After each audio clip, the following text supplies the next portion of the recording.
Hello.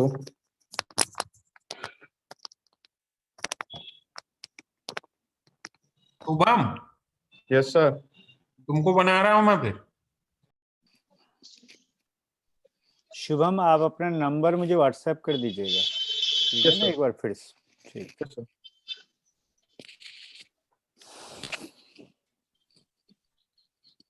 Hello. Yes ma'am. हाँ जी, start करो। Yes ma'am. Good evening to all of you. मैं अर्चना श्रीवास्तव गुणात्मक अनुसंधान पर आधारित इस 7 दिवसीय फैकल्टी डेवलपमेंट प्रोग्राम में आप सभी का स्वागत करती हूँ। हमारे मुख्य अतिथि महोदय डॉक्टर अरविंद झा से निवेदन करती हूँ कि वह अपना सेशन स्टार्ट करें। Please sir. Thank you so much Archana ji, एक बार फिर से। Thank you sir.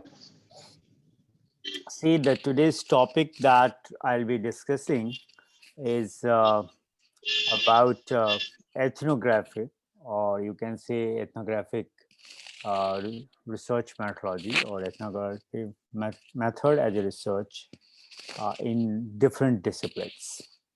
Okay, but before I talk about that, something I would like to share with you as a background, and which is very important. And then as I did this study, I'll start my formal presentations.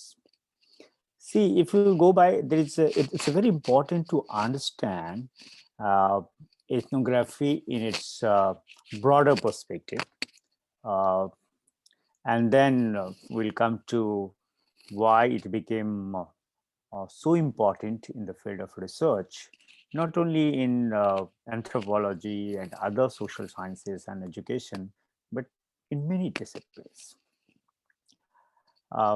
Friends, so it's very, very important what and how it has helped human beings to understand the research and research purposes in a broader perspective.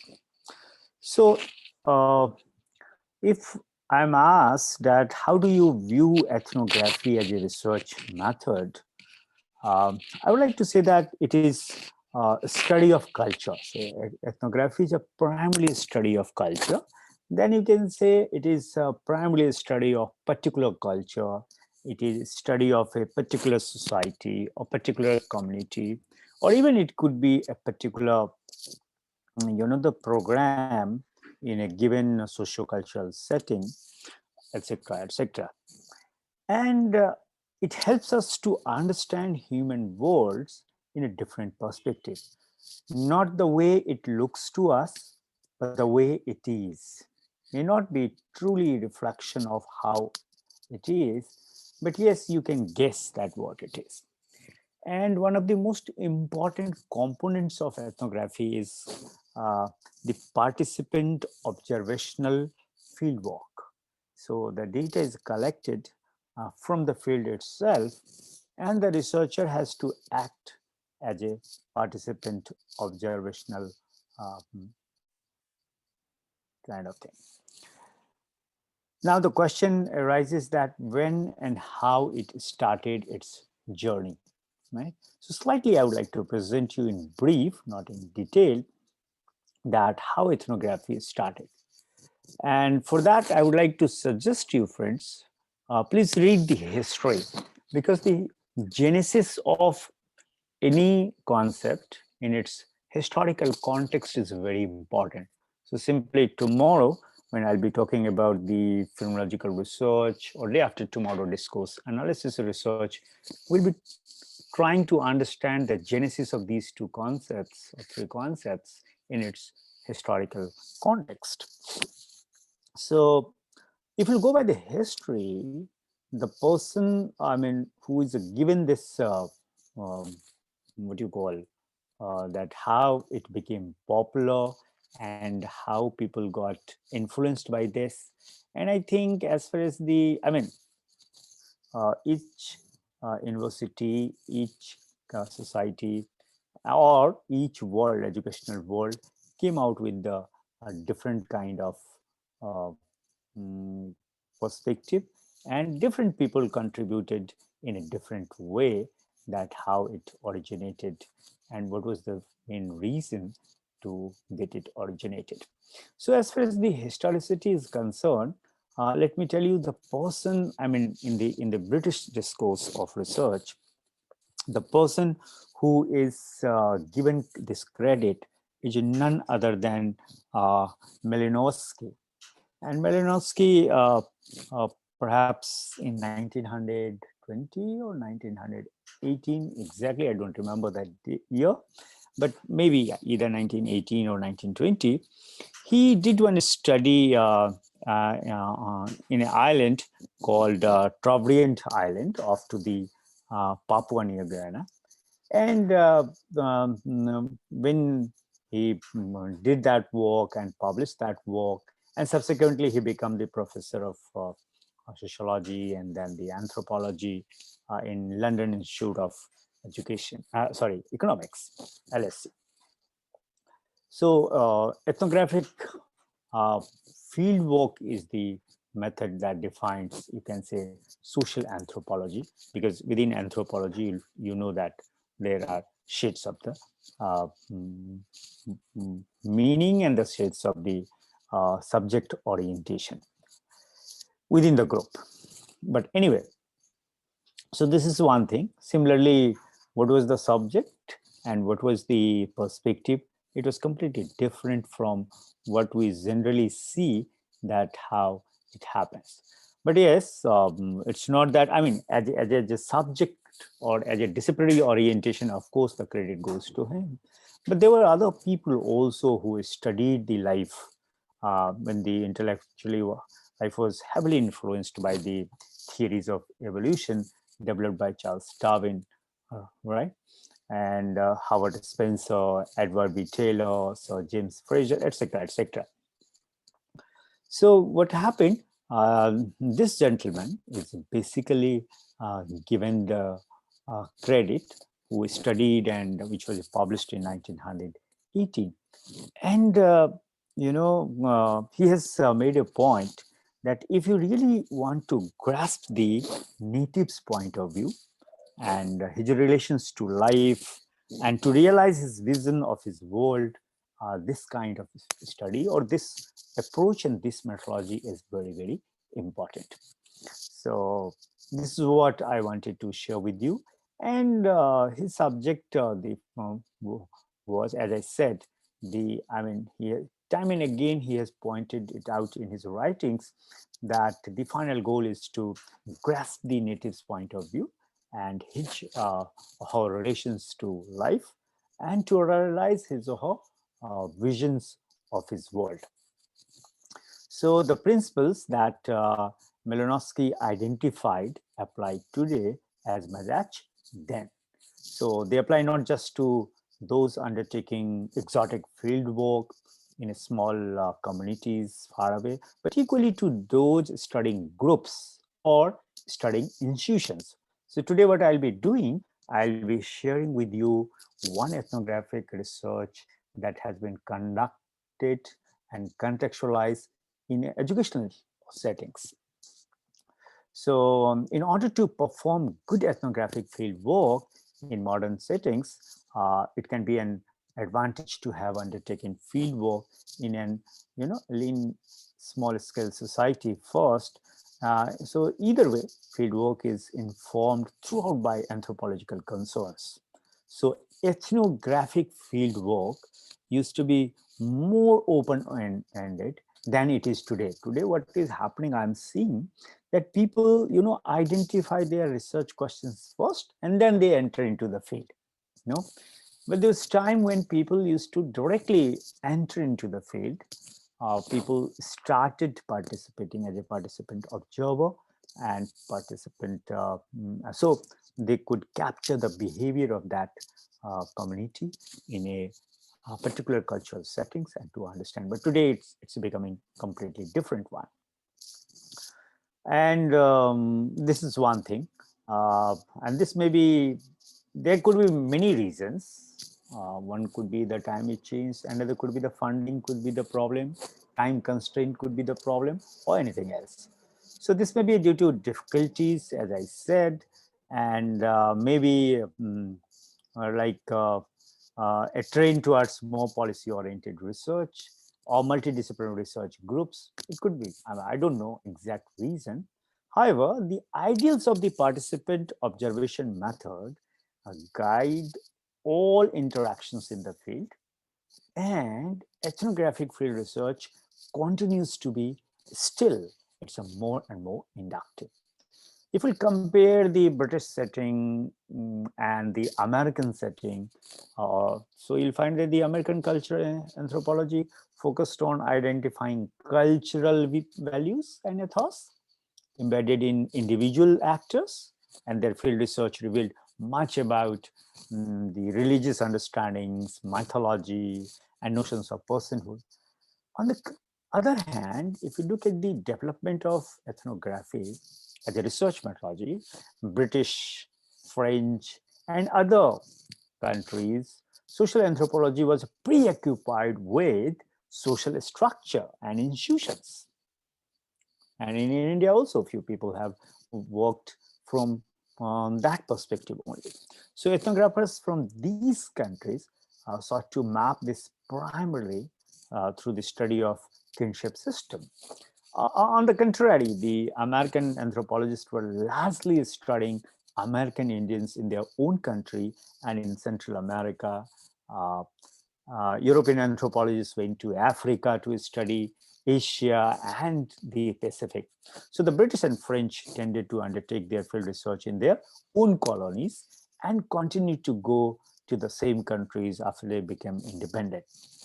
So what I want to say is this, that the ethnographic fieldwork demonstrated beyond doubt that there was no basis for maintaining the evolutionary model of human mentality. So formally speaking, a psychic and cognitive unity of mankind was accepted, and the scientific interest lay in exploring the variations of socio-cultural modes that human imagination gave rise to. And then you'll find that the kind of representation and the writing culture debate, and from that point of view also you can discuss about the ethnographic research. Similarly, multi-sited and multi-temporal fieldwork, from that perspective also some discussion may take place. So ethnographic and fieldwork in not only anthropology, I said, today in many disciplines people are using this in medical sciences, right? As I said, not only this, like I would like to share with you that once I wanted to study the Zara brand in its cultural setting, like as an institution, the Zara as an institution, how does it operate itself in its origin, like in the US, and how does it operate from the management point of view in India or in any other country, wherever they opened there.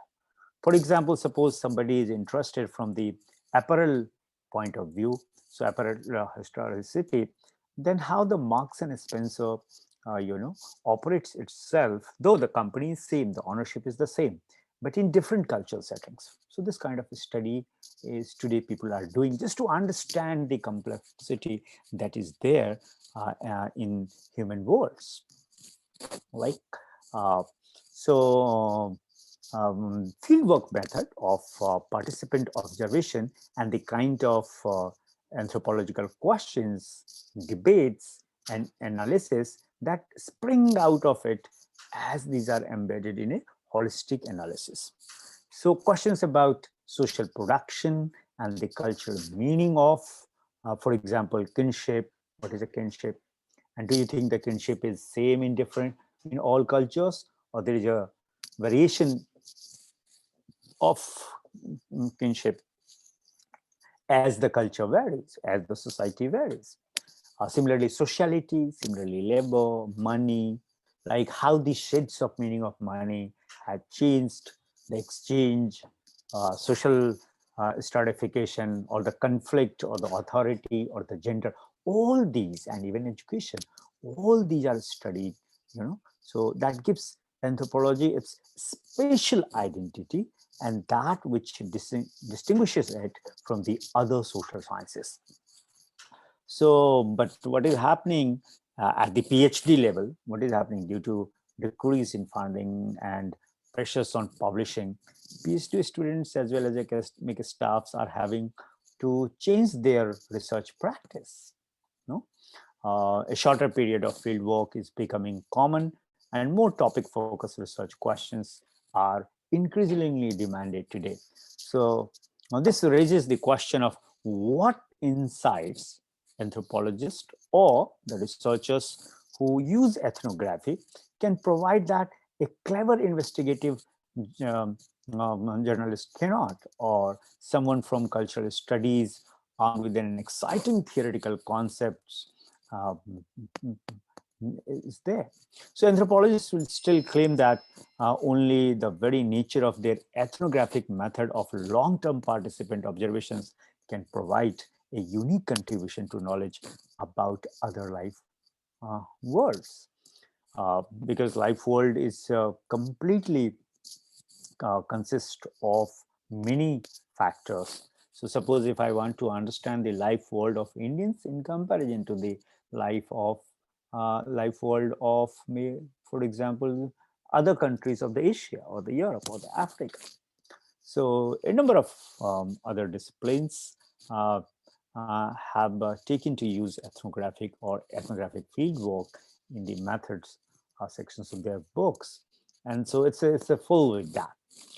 In short, another important point that I would like to highlight is this, that the qualitative research is not the same as ethnography, frankly speaking. Okay, so open-ended interviews and focus groups do not replace the insights obtained from 24-hour or 20 months of informed hanging around. That's a hard fact. So this challenges anthropologists to make clear what they mean by ethnographic fieldwork and what is so special about it. And therefore, what I would like to underline here is this, that it is important to clarify this for the future of the discipline on the one hand, and the interdisciplinary people who borrow your ideas and use their own discipline. For example, when educationists decides to use ethnographic research method in their own field, or the medical practitioners decide to use ethnographic research in their own field, or maybe the management people, or maybe the policy making people, or those who study the policy making, etc., or even those who have developed their interest in institutional studies. So what is so special about their contribution, or the contribution of the ethnography? And there is a scholar, Marilyn Strathern, is reported to have said that anthropologists study social relationship by making social relationships. See the difference. Study social relationship by making social relationship. So one social relationship is existing, but you go enter into the field, then you first make the social relationship with that, and then you try to understand what kind of social relationship exists in that society. Okay, and perhaps that is the answer. So what I'm trying to say is that ethnography research or ethnographic researchers will have to understand this, that they have to make the relationship, only then they can understand the relationship. And also I gave you the example that some people wouldn't mind even entering into the marriage relationship or any other kind of relationship to understand that the beauty of that relationship. Like I remember almost 15 years back, I was attending one conference organized by social psychologists, and two psychologists were from England. And they reported that the concept of the relationship or interfaith marriage relationship is a changing in British over the period of time. Uh, and I mean, they presented the paper in a very unique way. So I would like to quote as Howard Spencer wrote, that the anthropologists do not just write, they wade into paddy fields, get sick and read bad novels rather than confront another day of mounting misapprehensions. They also take photographs, make films, and tape recordings. The fact that they mainly do it by themselves in strange places is another oddity. So sometimes it look, so what you have to do, you have to make it, construct it, and then you have to understand it. So, so what I'll suggest to you, if you really want to be one of the, not I'll say experts, but as a good practitioners who suggest people and does himself and conducts himself research, taking a clue from ethnographic research, please read some people. So, for example, at pioneer work, Malinowski, as I said, Boas, and then Mead, then Douglas, who else? Levi-Strauss, who else? Dumont, and many more. No? So I'll keep on telling you. Now the question is, why should I read? Because if I want to understand the knowledge of other people's lives, okay, often during ethnographic fieldwork, never ceases to astonish. So sense of astonishment will come. Even studies that throw light upon alien practices and values often lead to self-examination, etc., etc. So at the same time, I'll say that ethnography is a type of qualitative research that gathers observations, interviews, documentary data to produce a detailed and comprehensive accounts of different social phenomena. Okay, so today you'll be surprised. I was just doing a comparative study that which field other than anthropology is using ethnographic research the most. And to my utter surprise, it's not today the social science friends, it's the medical education. I'll not say medical science, but the medical education people, they are using the most. So ethnographic research in medical education has produced a number of insightful accounts into its role, functions, and difficulties in the preparation of medical students for clinical practices.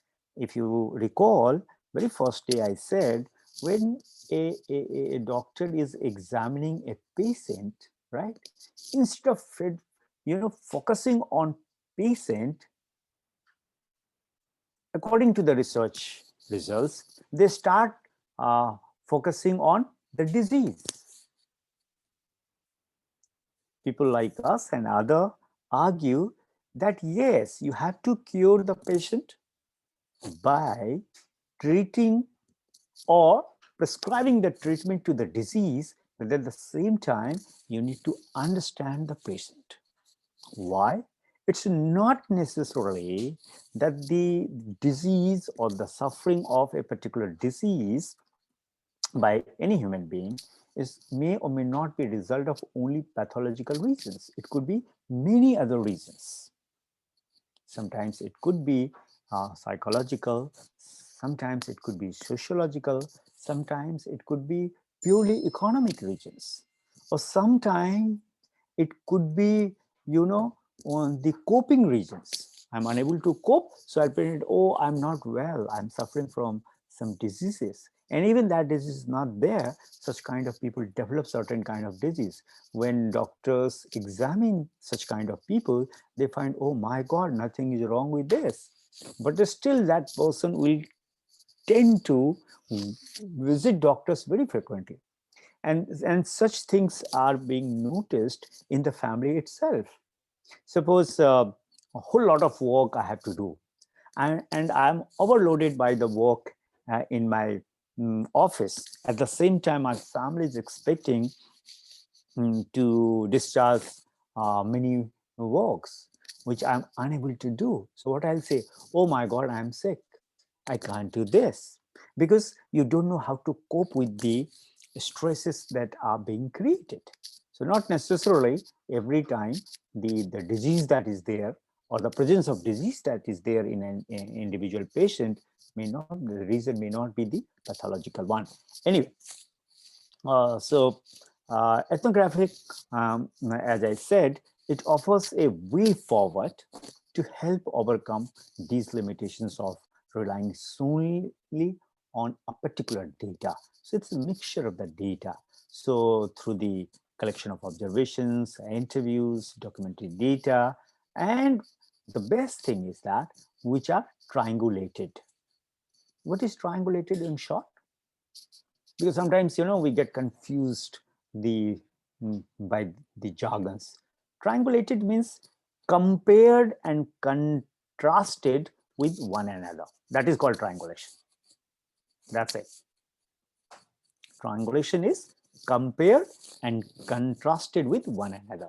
So suppose more than 3 variables, or the 5 variables, or the 5 strategies, or the 5 things are there, you just compare and contrast and find out which one is the reason.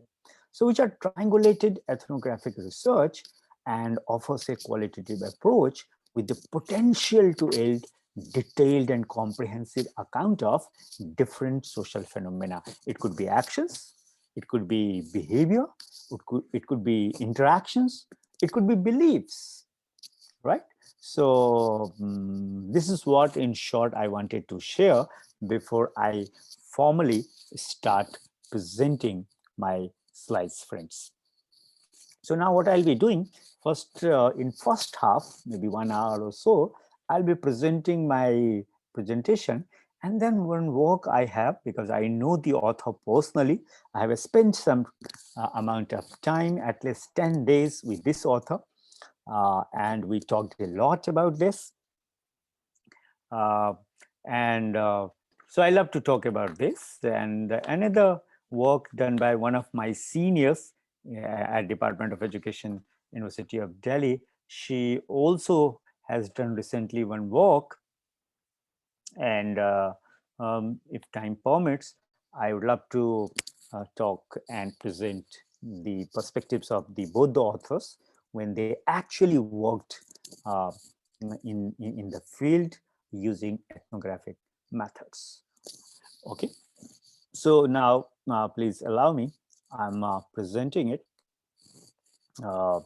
and then so friends, this is it. Yes, this is my presentation, because otherwise what will happen, it will become a regular class and I'll keep on talking and talking. There will be no end to this. So what I'm going to do is, in this background, I'm going to define, or say I'm going to delimit the concept of the ethnography. And then, as I said, I have 2 works with me. I don't know whether I'll be able to show it or not. But one work that I'll be talking is the life at school, and then its theoretical approach, and then how the author collected the field notes and how the author has written about it, because this is what you people wanted the most. But anyway, I think to conduct a, maybe sometimes in future, I'll ask this author. Presently she is abroad. When she comes back, we'll organize one workshop together, and maybe we'll be doing together. So let me start. So now let me summarize what I have said from the ethnographic perspective. It's about studying an intact cultural group in a natural setting. That's it. So ethnography is an attempt to study an intact cultural group in a natural setting during a prolonged period of time. I mean, anthropologists, if you ask anthropologists or the people who use this methodology for their research, they will never ask you, they will never suggest you, rather I should say, to compromise with this. What's that? Prolonged period of time. So you can look at this ethnography in two contexts. One, studying an intact cultural group in a natural setting. Then the question is how? And as far as the how is concerned, during a prolonged period of time. For example, suppose I want to understand the personal, social, and political interactions of teachers in a specific schools.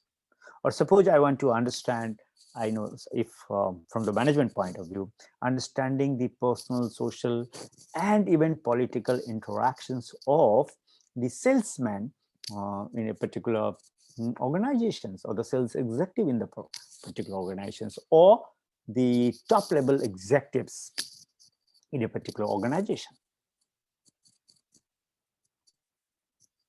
Fine. So the two main thing is, number one, your intention is to study an intact cultural group in a natural setting, right? Number one. And number two, during a prolonged period of time. And it could be anything, not necessarily confined to X, Y, and Z. It could be anything. So maybe the interaction among the people in a village, in a slum, in a school, in a university, in a college, marketplace, but in a natural setting, right? Go there and observe them. Like if you have to collect the data from the shopkeepers, all right, don't collect it when they are at home. Go and see yourself in their shops. Similarly, the behavior of the people in a marketplace, in a market or cinema hall or anything else, right? People are, today people are interested in that. Like I remember when Olympic was to be organized in European countries, even in Japan, people reported that as far as the Indian behavior is concerned, they were said the moment they land at the airport, please deal with them carefully. You know what typical behavior on the part of Indians has been observed is that they are most impatient people in the world. It's a different question. Why Indians are considered the most impatient people? There could be n number of reasons, but that reasons you can only be able to tell to the world when you actually study the behaviors of Indians at the marketplace, railway station, bus stand, airports, or different places. Why impatience? Like many people, whenever I get a chance to visit abroad and people do ask me and others about this behavior, we say there is a reason behind this. It's not people, tend to do this because it's their natural mindset. No, there are reasons, but this is not the right time to go into that debate. Possible reason could be the scarcity of the things. Possible reason could be that always we live in a scarce. Oh my God, I should reach there, otherwise things will vanish. No? Or you do one particular study at, very small study, and choose 5 or 10 railway stations in India and do a comparative study of the human behavior, or 4 or 5 educational institutions and do a comparative study of, or even on the ethnographic study of the behavior of that group. You'll be surprised to see, at least in India, okay, things as, even they know there are 64 seats in a compartment, railway compartment, sleeper class, right? And everybody has got reservation in his or her hand. And then you ask them to enter and see the kind of धक्का-मुक्की there. आप जब उनके व्यवहार को देखेंगे तो जितने लोग उस 2 दरवाजे के सामने खड़े हैं, सबको पता है कि 1 महीने पहले या 1.5 महीने पहले उन्होंने रिजर्वेशन करा लिया, लेकिन जब उनको स्टेशन पे जैसे ही ट्रेन खड़ी होती है और पता है कि 15 मिनट का टाइम है, लेकिन वो 15 सेकंड इंतजार नहीं करना चाहेंगे। उनको ये भी पता है कि उनकी सीट रिजर्व है, लेकिन स्टिल वो इम्पेशेंट है, स्टिल एक एंजाइटी है दिमाग में, मेरी सीट कोई और ना ले ले। Like I remember that I was participating in a debate and I said, even the corruption का कारण यही है कि 5 सीटें हैं और 10 लोग हैं, तो किसी और को उन्हें मिल जाए, हमें मिल जाना चाहिए. So wrong route they take. No? So it could be n number of reasons. I'm not an expert in that. So 2 things. 1, studying an intact culture group in a natural setting, and 2nd, during a prolonged period of time. And it could be anything. It could be understanding the personal interactions, social interactions, political interactions of individuals in a specific location or in a specific cultural context. For example, I belong to the field of education, so I would like to study in school, in college, university, or in coaching classes. Why mushrooming, etc., etc. So culture, then it's very important to understand, and I will try to understand in a very, very limited way. As I said in my first statement was that it is the study of a particular culture. What is culture? So culture, I mean, hundreds of definitions are there. It is shared patterns of beliefs, fundamentally. Culture is a shared patterns of beliefs, number 1. 2nd, normative expectations. 3rd, behaviors and meanings. But the key factor is the shared, not individualistic. Individual's point of view, individual behavior, right? Individual norm, you cannot say it's a culture. Only the shared pattern of beliefs, only the shared normative expectations, only the shared behaviors and the shared meanings can be labeled as culture. So fundamentally, it's a shared, not individualistic, right?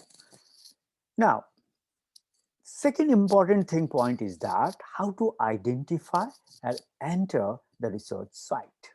No? Once I have decided, suppose I want to study the socio-political and personal interactions of students and teachers in Arbind International Education Society.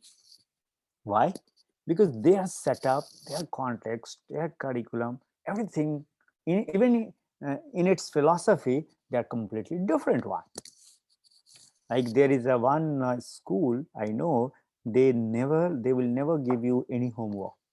They don't believe in homework in Delhi, because India is a very peculiar place. You'll find a variety of schools and people from a variety of institutions are coming up and they are doing wonderful things. Right, friends? So, second important is, suppose I have already identified and no pre-identified objectives or hypotheses. I'll enter into the field. I'll start behaving like a participant observation. And then after spending some time, I'll develop some research questions. Or maybe even by the end of my research writing, right, I have all the freedom as a researcher to revise my research questions, like people do in the field of science research, right? They nothing identify anything in advance. I have always made this point that please try to understand. You are saying that you are trying to make your research study as scientific research study. Try to understand that how that scientific research study is being conducted. No? Okay. By scientists, science researchers into this. So identifying, and then my job will be to identify. So I know there is in Pondicherry, Arbind International Education Center, and there is a school, and I want to study that.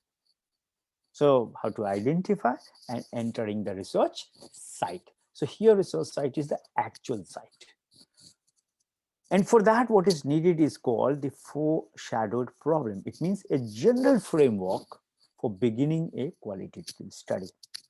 Okay, so a specific question or a question that emerge from the interactive relationship between the problem and data, not the research question, what is there in your mind already. No. So a question that, or the questions that emerge from the interactive relationship between the problem and data. So often found embedded in the data analysis. So changing nature of questions often necessitates changes in the design or otherwise also, right? Because you're changing the designs of the research question will, and that's why if you are keen to use ethnographic research method, then your design will be known as not a fixed design as it is expected in a quantitative paradigm of research or the positivist paradigm of research, but in post-positivist paradigm of research, in the qualitative paradigm of research, it is called emergent design. Everything emerges, nothing is fixed. Then I'll be talking a little bit about the problem statements. Access to all parts of the site. For example, the participants, documents, physical locations, etc. Yes, sometimes it's very difficult. Like maybe some of the documents that particular institution will never allow you to access. But as a researcher, you will have to strive hard to have access to data.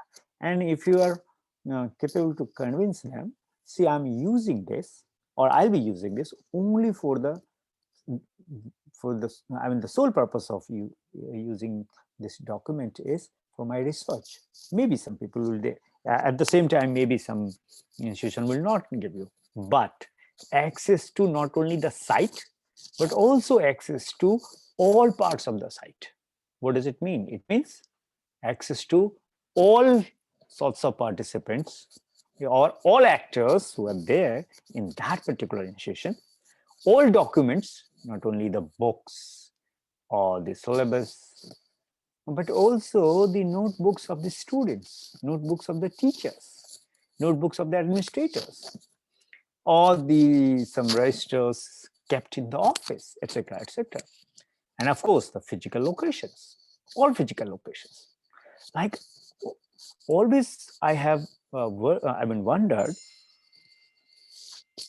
how come it is possible in that, except 4 days out of 365, all the 361, or maybe 350, whatever it is, all the students are there on the playground, in a year out of 365, suppose 360 or even 350, every year, every student is supposed to be there. Why the same is not practiced other than the play schools or sports schools? Why is it so? Why and how it happens? So all of physical locations, it's not only the inside the classroom, but the playground plus the gym. I mean, I was amazed to see the things, right? And more important is how to establish the rapport. And rapport need to be integrated within the site to gain the trust of the participants. If you don't have the skill to establish good rapport with all the actors of the site, I don't think you will be able to really capture the essence of that community or that institution and its culture in totality.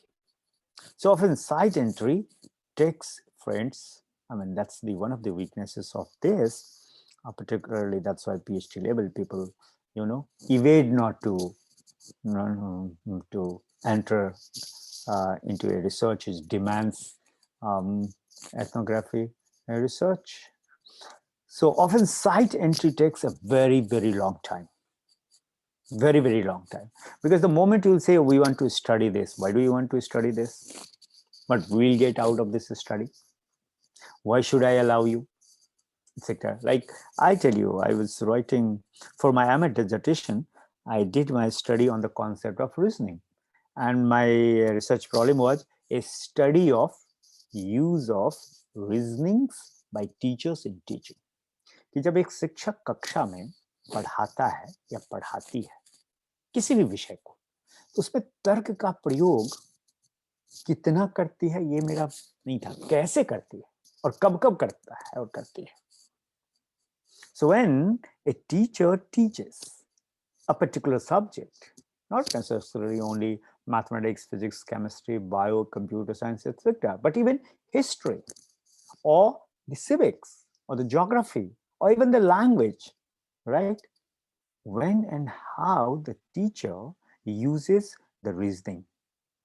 Because all study, all teaching points to cognitively development of the logical and reasoning ability of the student.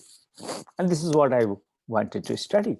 So we had questionnaire, observation schedule, and interview schedule, all the three. And I took and I was supposed to take the sample from the West Delhi, Janakpuri and surrounding. And I had identified almost 10 to 15 schools. So very senior teachers used to say when I used to request them, please allow me to sit in your class. They said, how come? You're a student and I have been teaching in this class since last 10 years, 15 years, 20 years. How dare you will observe my class, whether I'm teaching good or bad? So I had to convince them, sir, I'm not going to observe you to judge whether your teaching is good or bad. My purpose is completely different. Then he or she used to ask, what's your purpose? And literally, so I used to explain. Some of the teachers, they were kind enough because they had done MA themselves. So they used to allow me, okay, you can come and sit in my class. But some of the, a majority of them, they allowed, thanks to all the teachers who allowed me to observe their class to collect my data. But many teachers said outrightly no. Even principal requested. They said, no, no. It's my personal space. And they were right. It's not that they were wrong. They were right to some great extent, because the pedagogic space in which a teacher operates himself or herself, to a great extent, that's his or her personal space. Though, why I'm saying personal space? Because only the two kind of actors are allowed in that space. One, he himself or she herself, and another the students as a unit. That's it. Ideally, no one should be allowed to enter into that space.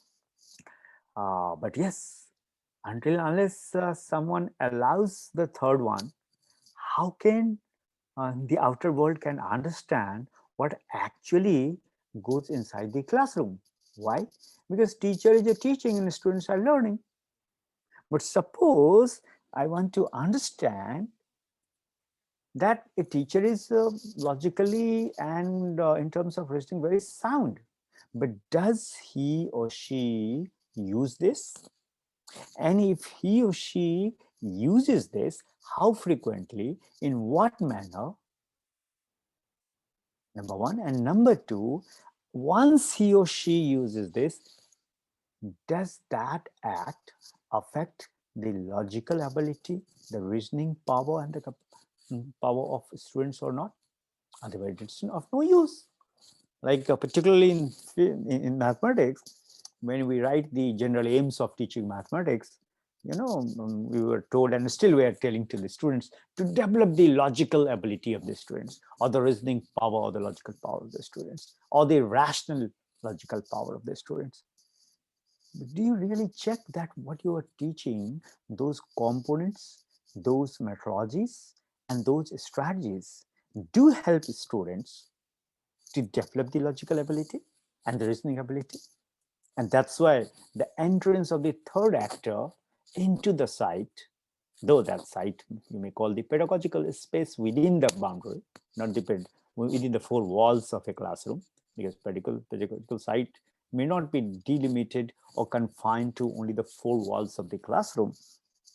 It's outside that also, but at least until unless you allow the third actor, nothing can be observed. So somebody has to witness that, what actually is going on. But yeah, remember, so one of the biggest weaknesses of this is that that often site entry takes a very, very long time. Okay, now what I'm going to do, friends, I'm going to so instead of I would like to show you, I don't know whether you are in a position to see me or not. This is the book, this is the work, ethnographic study. And I know the author personally. She was, before joining, just to study this, she took the, what you call it, deputation in Department of Education, University of Delhi. Actually, she's professor of sociology at Delhi School of Economics.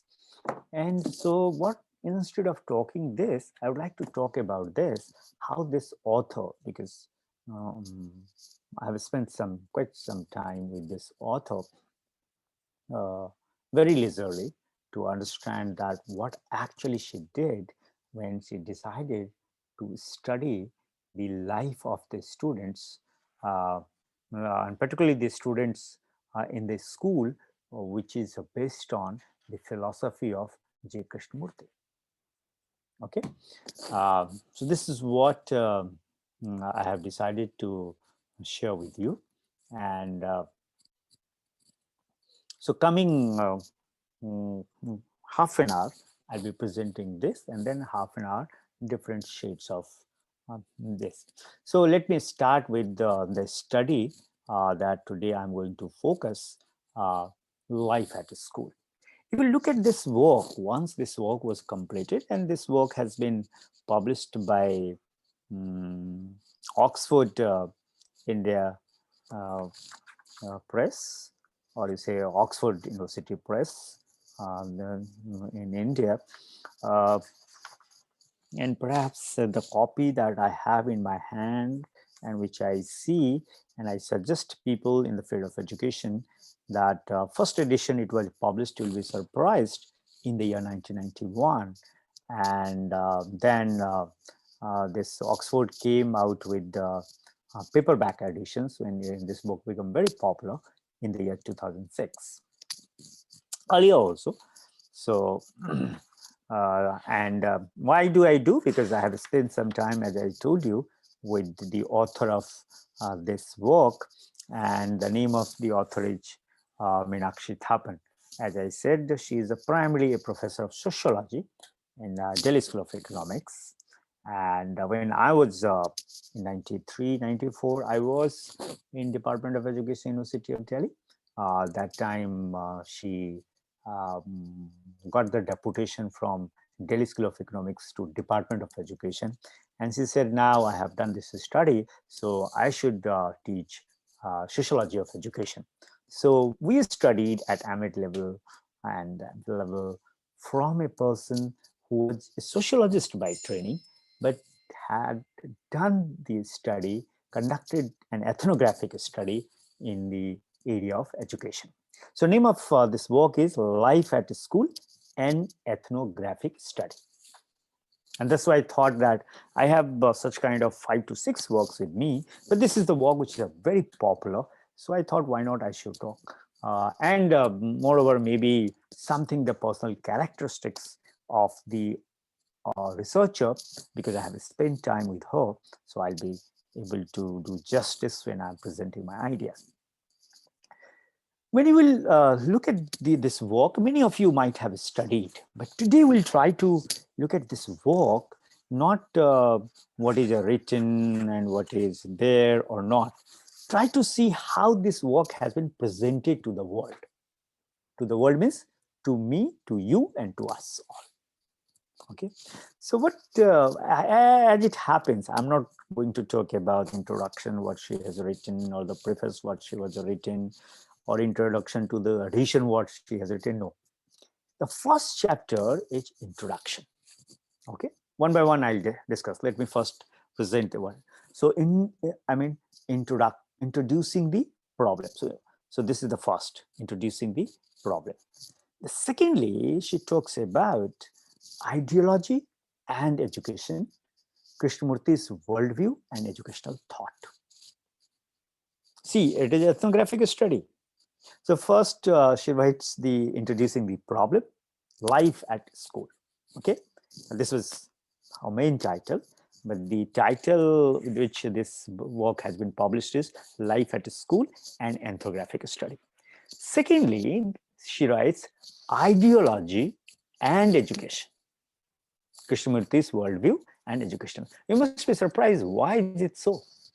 Because she knew in advance when she entered into the site, she realized, oh, this is cool, or in advance also, before even entering into the site. So depending upon the context, it's not only anything, nothing is fixed in this, that, oh, this school operates itself on the basis of the philosophy of Krishnamurti. इसलिए जब वो सबसे पहले इस problem को introduce कर देती हैं, तो उनको लगता है कि मुझे जिस फिलॉसफी और जिस आइडियोलॉजी पे स्कूल अपने को ऑपरेट करता है, पहले मुझे उसकी बात करनी चाहिए. वो बहुत जरूरी है, जबकि एथनोग्राफिक स्टडी है. सपोज जैसे मैंने उदाहरण दिया आपको कि श्री अरविंदो एजुकेशनल इंस्टीट्यूशन का कोई करता है, या सपोज कि कोई स्कूल गिजू भाई बधेका के प्रिंसिपल पे चलता है, या इंडिया में मान लीजिए मैं स्टडी करना चाहता हूं कि वर्धा में जो बेसिक स्कूल आज भी चल रहा है, Wardha, I have spent some time in Bardha, you know, and I used to love to go to that school. The setting, school as a structural, social structure, it's completely different. It's amazing. I would like to share with you, I saw one teacher arranging the shoes and the slippers of the students by his or her own hand. And then I asked that teacher that your job is to teach, but why you are arranging their slippers and the shoes, which were kept, because nothing is in a disciplinary oriented, imposed upon the students. I said, I want my students to see that if I arrange something systematically, it occupies a less space. Number one. Number two, many other qualities they will develop. I'm telling you, when I interacted with the teachers, far deeper insights I got, because what I used to do, I used to ask my all B.Ed students, 50 students, along with different faculty, members of the faculty, to go there and spend at least 1 week, just to observe. Nothing was given that you have to do this, you have to do that. No, just observe, just be there and see what things are going on. That's it. Just go and spend time, that's it. And then in the end, we people used to sit, because Vardha Ashram is a good location there. And then we used to sit and we used to discuss with students, with all the faculty and the students, that what you have observed, what you have seen, how do you find some of the things that are in practice here, that are prevalent here, that are different from the schools in which you got schooled or you got education. And so, from the observational point of view, each student used to describe things in a different way. Or suppose, so, Gandhi's worldview and educational thought, or Aurobindo's worldview and education. Or suppose I'm conducting an ethnographic study of the summer school. Well, many have done already. That school is still going on in England, established by A.S. Neil and his colleagues. So it's a very important, if you really want to understand the location and the site, to understand the philosophy, the setting. Okay, so what this researcher has done is that after introducing the problem, she has written ideology and education, colon, this is the main title, and then she writes Krishnamurti's worldview and educational thought. Okay, then she writes school organization. Now see, when in paper 3, I have taught this paper, school organization, for a long, very long period of time. Today when people look at the educational administrators or the educational policy planners, school as an organization from a very different perspective. But see, this author writes school organization, the transcendental and the local orders, which is always missing in the policy documents of India. Why? Because we think that the school has been organized and the organization of the school operates in a universal way, which actually is not.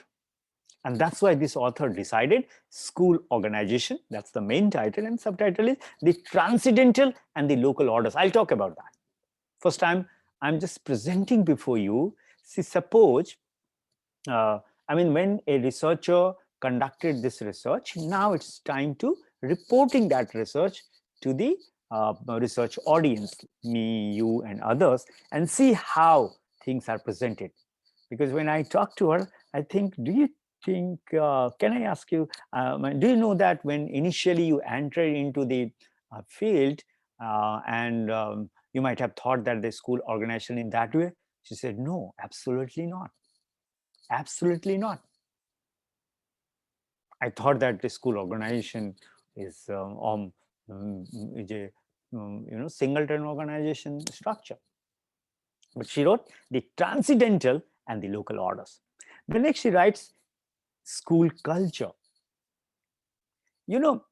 Many times unconsciously or consciously, when we students, we teachers, we researchers behave in a particular manner or in a particular way, it's not necessarily the result of my thinking only. It could be the kind of culture that you have imbibed in yourself from the institution from where you have got the education. और इसीलिए मैं बार बार कहता हूं कि आप कैसे व्यक्ति होंगे, ये सिर्फ इस बात पर निर्भर नहीं करेगा कि आप कितना शिक्षित हैं, नहीं, इस बात पर निर्भर करेगा कि आप कैसे अपने को आपने शिक्षित किया है, कहां से किया है, किस संस्कृति में किया है, क्योंकि उसी की सोच और उसी की बिहेवियर आपको प्रभावित करता है. So what I said in India, I would like to say that, how, you behave in a particular educational context, that will depend on from where you have got the education. Even your thinking, behavioral expression will depend on that. And that's why she decides to write the next chapter, next topic, school culture. And see,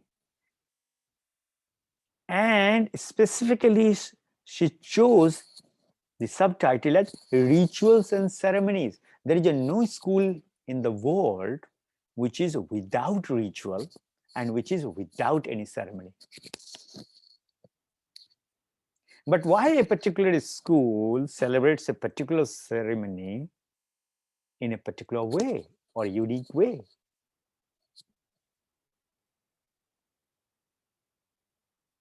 Why?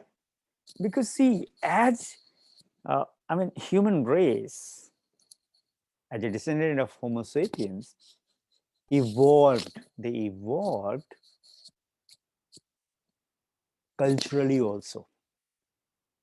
And when culture revolution take place, culture, as I said, the shared values, the shared rituals, shared ceremonies, all these form the part of the culture, concretely as well as abstractly. मूर्त और अमूर्त रूप से चीजें उसको प्रभावित करती हैं। उसमें जितनी चीजें होते हैं वो सब संस्कृति का हिस्सा होता है. So I'm thinking of that. Why not I should study the institutional culture in India? That how the institutional culture of a particular institution is completely different from others. Okay. Then she writes teacher culture, professional and ideologue teachers.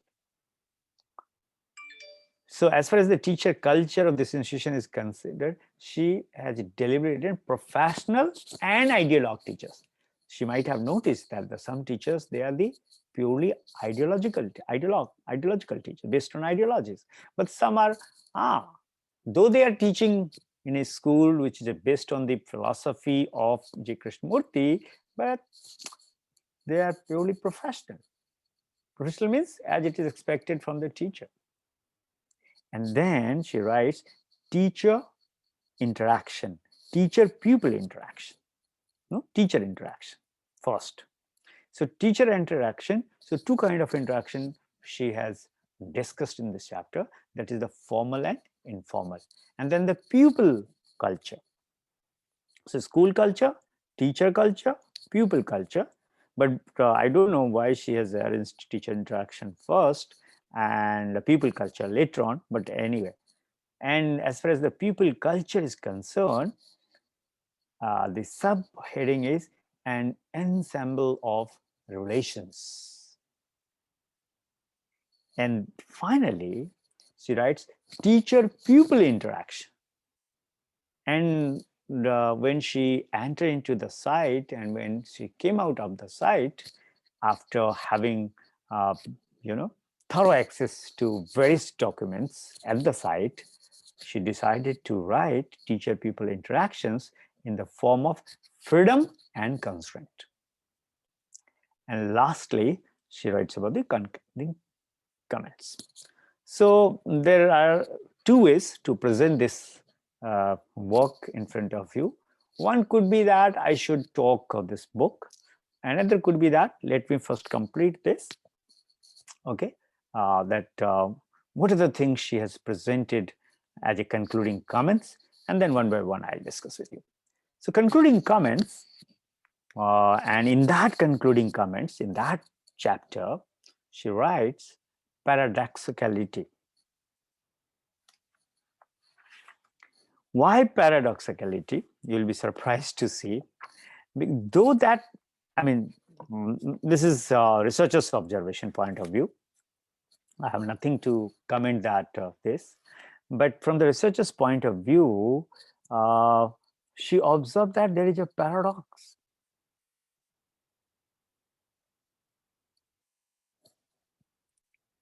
Why paradox? Then the author writes, or maybe let me first talk about the components and then I'll talk about what's that. Secondly, informality is the defining factors. This is the second component has emerged in the section of concluding remarks. Informality is the defining factors. Third, clash of ideologies. But the best thing that I liked about is in the concluding section when she writes about relationality. And one thing more that this author has highlighted in this section, only 10 pages, concluding remarks consist of from page number 201 to perhaps 211 to 219, 8 to 10 pages, interactions between ideologies and education. I'll talk about that. So a genuine dialectic of ideologies should produce synthesis. This is what she's trying to convince. Now see, do you think that when you enter in a school, when you enter into a school, with that, can you imagine all these things until unless you interact with the site or the different actors at the site? No. But see, so paradoxicality, informality is the defining factors, clash of ideologies, relationality, interactions between ideologies and education, and lastly, which really I like, that is a genuine dialectic of ideologies should produce synthesis that the researcher has highlighted. Now, apart from this, now let me first talk about the theoretical approach, otherwise some of the important components will get. So let me first complete this, and then I'll come back to the actual study, that what she did and how she did, and when she tried to write the observation in a research language or in a rhetoric, which is essential to be given importance in writing the research, as I said very first day, and what kind of things they kept in, she kept in mind, and what are the, and how she has depicted that, that I'll discuss. So externally observable social reality. So the theoretical approach that she has taken, or anybody can take, when he or she decides that he or she is going to use what you call ethnographic research as a research methodology. So externally observable social reality, interpretive understanding to examine subjective point of view. If you want to understand a subjective point of view, then you'll have to think in terms of interpretive understanding. Okay, only then you will be able to examine the subjective point of view. Third, a world of everyday life. See, though we live in a world, but there is another world within us, and every day in the world you live, or everyday life in the world you live. So what is that world of everyday life? Okay, in a particular context related to particular cultural group. So here, students, teachers, administrators in this school is considered one cultural contact group. So the perception of, and then intersubjectivity is very important. Next point, which is very important, is the perception of one another in different settings and situations, and which are dialectical in nature, right? So it's not only the subjective point of view, but the intersubjectivity, both are important. And therefore, the perceptions of one another in different settings and situations are very important. And that's why the dialectic nature of that cultural setting is very important. So interactionist approach to study the school. And when you take the interactionist approach to study the school, means interactionist approach to study the organizations, it could be, or the program, it could be anything. As I said, in this context, it is the school. Then when she writes about the note on field work, and she writes that intelligible in sociological terms. Why? Because her background is basically sociological in nature. So she had this in mind, that when I'll be writing after observations, spending long period of time there, then it should be, I mean, maybe sociologists would like to study, so it should be expressive enough for the people who belong to the sociological world. And that's why saying intelligible in sociological terms. But suppose my background is educational, no, and I know my work primarily, who will read my paper, my work, or who will study my paper, or who will be my clientele. And if I have this in my background, at the back of my mind, that people who are working in the field of colleges, universities of education, department of education, or institutions of education, they will read. So I'll write from the perspective of intelligible in educational terms. She says that intelligible in sociological terms, because that time she hadn't decided, or she was not sure whether she will take deputation from Delhi School of Economics of the Department of Sociology to Department of Education of University of Delhi, right? Then she said censorship and control. Okay, she has specifically written about the difficulty in gaining entry into the school. I told you it's very difficult sometimes, very difficult, right? the antipathy, all these things. Then she also talks about the lack of clarity, immersion into school. But once you go into the site, and suppose you have given free access to the site, and they all accept you as one of the community member or as an intact cultural group, then how do you immerse yourself into the site? And as I said, site could be anything. Yeah, site could be anything. It could be a slum, it could be village, it could be marketplace, it could be a railway station, it could be anything else. But in this case, it is the school, and that's why she writes about immersion into the school. And then impression management in the field, intimate and sustained observations. I mean, everything she's written. And that's why in ethnographic study, it's not necessarily what you observe that's important. All those things matter, right, which you did at the site. Therefore, she talks about the intimate and sustained observation, involved observations, informal conversations, good personal relations. Okay. And then yes, sometimes at the site you face some problems, and she calls it problems of selectivity. Then she talks about the uncovering the mask. So, but before I say thank you to all, now what I'll be doing, friends, one by one, I'll be talking about what's that. Okay. So first, let me start with this research work, and suppose, I mean, to have better insight, I'll suggest you, friends, that please read yourself, and don't only read simply. No? You read in a group. You must be doing group reading, like in this university and even earlier 2 universities. I had started a practice that in our tutorial group, which is generally once in a week, and suppose it is 1 hour, at least 20 to 25 minutes we people used to devote for group reading. So one person is reading a book, any book we used to take, which is related to education, and we used to study in a group. So suppose one para I have read, and I have asked others to reflect. Then suppose in my tutorial 10 students, another is reading.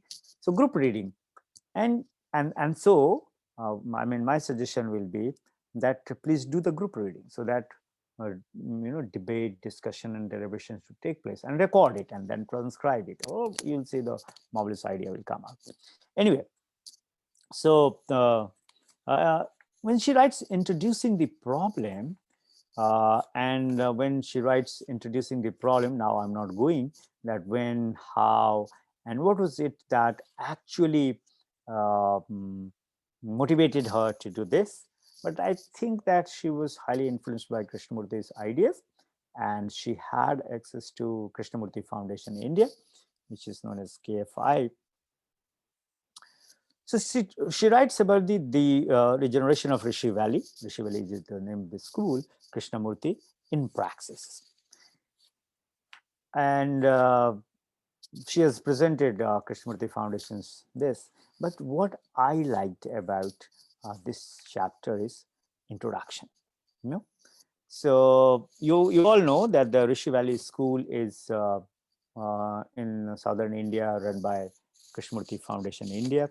And what kind of questions she posed when she decided that I'm going to conduct this study in a Rishi Valley school, and I'm going to do an ethnographic study. She says, I pose regarding the internal organization and authority structure of the school. Number one, the nature of the school ethos, or the form and content of interpersonal relationship between different categories of actors in the school, the participants, are surely encountered in one form or another by the foundation members, the teachers, and the pupils. So their question, however, primarily seek information or guidance for action rather than an understanding of the school as a socio-cultural phenomenon through an interpretive effort. And she writes that such an effort to clarify what at first may seem obscure calls for a holistic view of the actors' externally observable behavior as well as of their perception of their own social situation and of the school as a social reality. More precisely, what she's trying to convey is that the effort is to render the educational institutions intelligible sociologically. Like, who says, you all know, particularly those who have studied sociology of education, you must have studied school is a miniature form of society. No? So how to understand or how to make school as an organization intelligible sociologically, and that is in terms of certain selected sociological paradigms of social reality at both the social level as well as the institutional level. This is what she has written, right? And so she attempted to do this through a ethnographic study of the Rishi Valley School. So this was the main question in her mind. Okay, so then you need to, because there are a number of various purposes of conducting ethnographic study, and she has highlighted in the introduction that the ethnographic method imposes certain obligations. What are those? The first is, as far as the ethnographic in a school setting is concerned, to see the social structure of the school, the necessity to do intensive field work through involved observation followed by thick description. I repeat, involved observation followed by thick description, not simply description, thick description. So the ethnographic narrative also does not allow for a meaningful comparative perspective, as it is essentially an in-depth approach focusing on a particular case.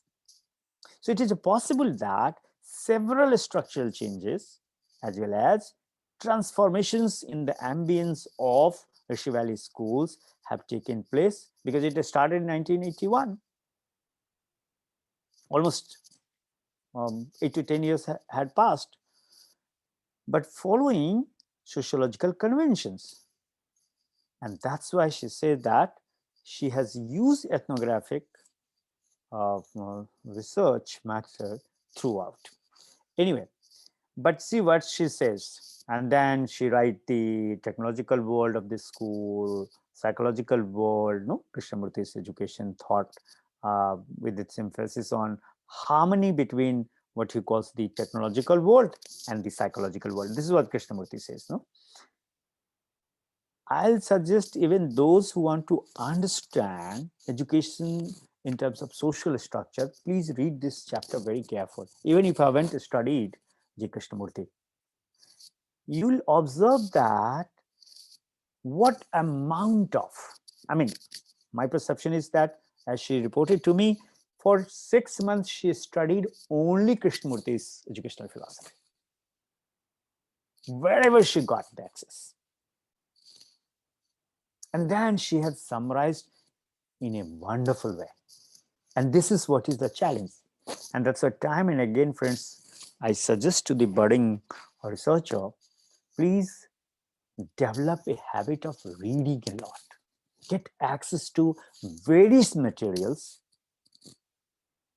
whether it is directly related or not, even indirectly related or not, right? Please read that. So it appears to be crucial to the comparative pedagogic practices, today, the contemporary pedagogic practices, that tend to emphasize the former to the virtual neglect of the learner. So what is happening? Technological world is more important than the psychological world of the individual.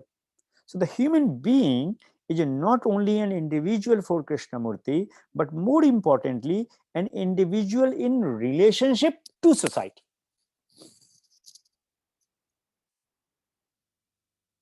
Like psychology has emphasized that each individual is a unique individual.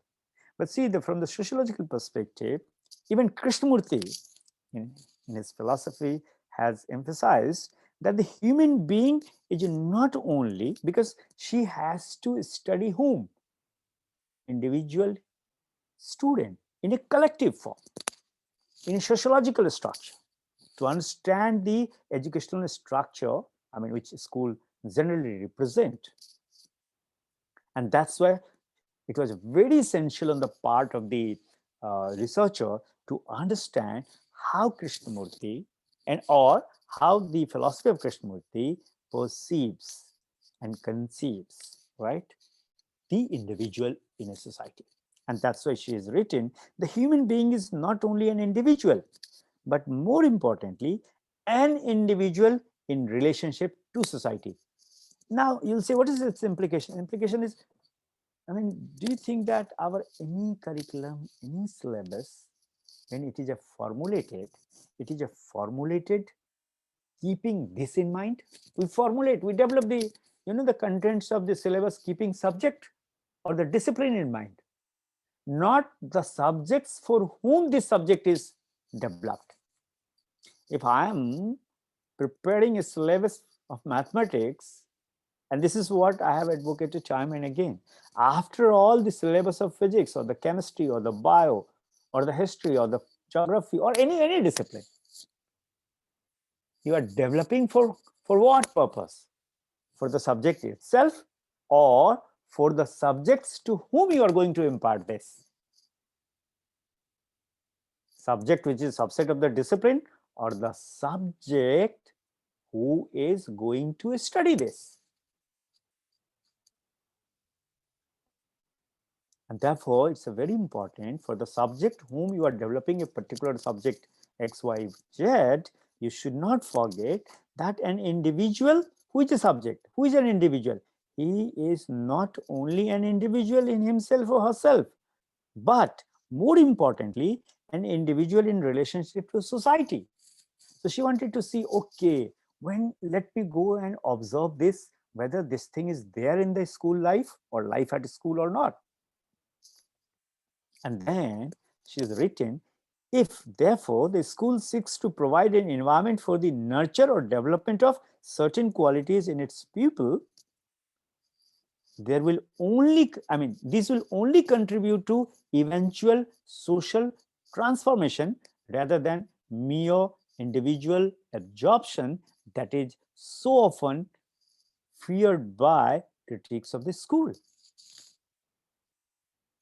And then, this work, the work that we are discussing right now, basically, though it is ethnography in its methodological approach, is an attempt to examine the interaction between ideas and institutions. What does it mean when I say this? It means, what is the relationship between ideology and education as such? You'll be surprised to know, friends, and that's why when you claim that this school is based on the ideology of Krishnamurti, that itself is a self-contradictory. People don't like when I make this statement. People say, why do you say this? Why do you say this? So idea of Marx, fine. But when Marx ideology, you say, or Marxism, you say, that's a completely polluted one. Completely polluted one. Not only it delimits the idea of that thinker, but also it becomes a kind of, what you'll say, religion, which is a dogmatic, which becomes orthodox in its setting, etc., etc. This is time to talk about this. Then see, so it means, what is the relationship between ideology and education as such? So the relationship between the individual and the institution with society is there for what? Everybody has said, dialectical in nature. But I have asked you a question, that why people like me and others, when they say that the very moment you say that this school is based on the ideology of Krishnamurti is contradictory. Please think about that. Why I'm making this statement. Suppose as a researcher, if I write like that. Okay, so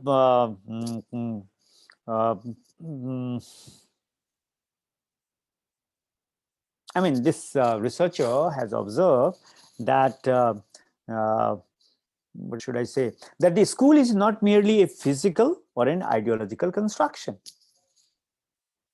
Its reality is also constructed by teachers and pupils through their everyday lives in the school. So the school does not only exist as an institution out there, as it were, but acquires a social reality from the meanings brought to it by the participants through their interactions and everyday lives in that school.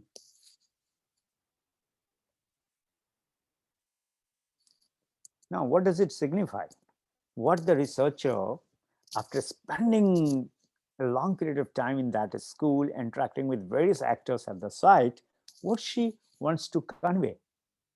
Or suppose you are the researcher, if you are asked that you need to convey in a language from the educational point of view, or from the sociological point of view, or from any point of view, that which generally when you enter at the site, you don't find. You cannot observe with naked eyes.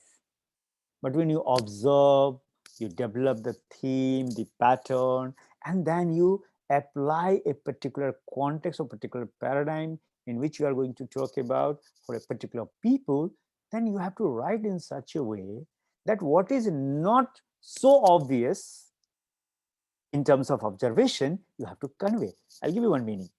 Like such a view of the school attempts to go beyond previous constructions of the school and the educational processes in India that have tended to exclude the voices of the major participants in that process. You know, usually you think school is that which I understand, or school is that which bureaucrat understand, or school is that which common people understand. Don't you think the school is that which the actors of the school understand?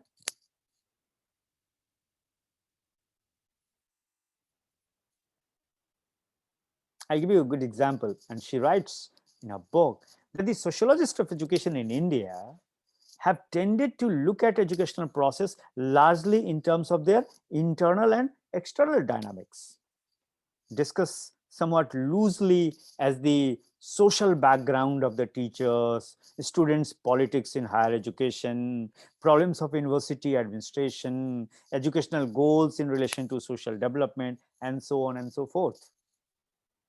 All these problems indicate a concern with issues that are perhaps necessary to identify the social linkages with the educational process in general. While an understanding of these links is indeed important, it is quite obvious that there is a lack of interest in theoretical principles as informing the problematic of educational process in India. This is what she writes.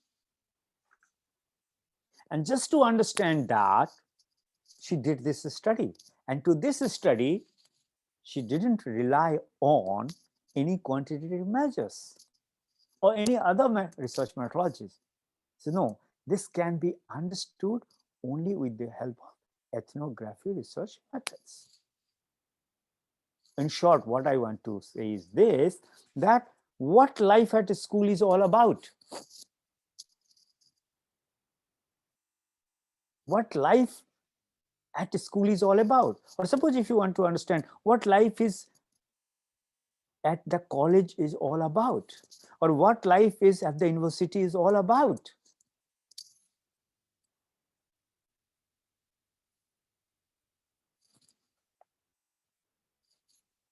Okay, so and to understand that, what is important? The subjective meanings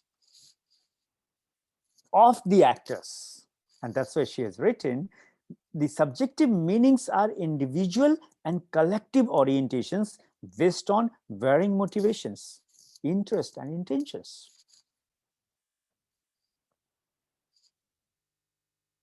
Okay? And only then you will be able to understand quality of a living reality. जीवन तो हर कोई जीता है, नहीं जीवन, लेकिन जो जीवन जी रहे हैं, जिसको हम कहते हैं हम जीवन को जी रहे हैं, क्या वो जी रहे हैं या कुछ और है? ठीक से देखेंगे तो लगेगा कि वो जीवन कट रहा है, जी कहाँ रहे? जीवन जीना तो शायद कुछ और है, और वो तब होगा जब क्वालिटी ऑफ लाइफ को नहीं देखना होगा, quality of living in reality देखना पड़ेगा, जिसको आप शॉर्ट में कह सकते हैं quality of a living reality, life and living reality.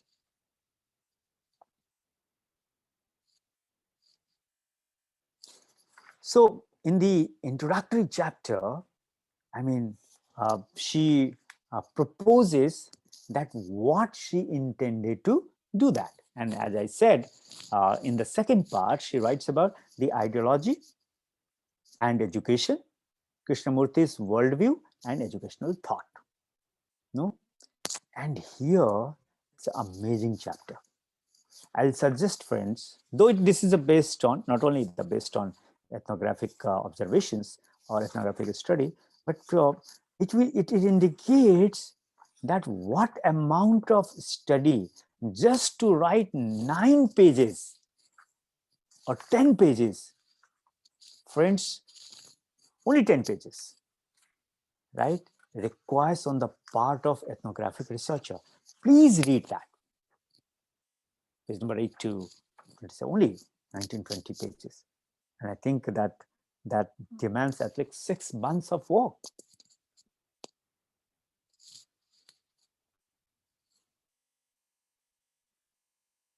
So when she was trying to understand ideology and education from the perspective of Krishnamurti's worldview and educational thought, very clearly the researcher has written that her concern with ideology stems from what may be viewed as its major characteristics, which is its call for the unity of theory and practice, a positive alternative to the existing pattern of society and its culture.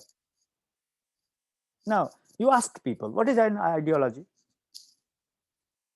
Theoretically, in terms of theory, not in terms of praxis. So ideology may be seen as a generative concept in as much as it is not only a description of a way of life, but also generates action towards fulfilling it.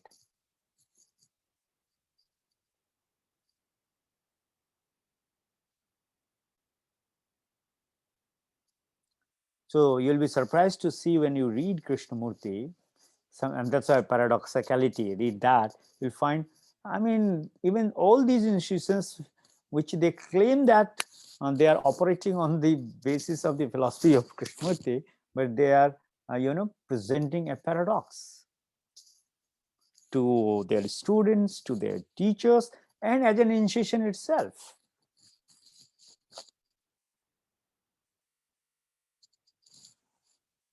And you all know, I don't need to tell you time and again, that education is such a social process which is permeated with the ideology, explicitly or implicitly. Isn't it? But see Krishnamurti's life himself.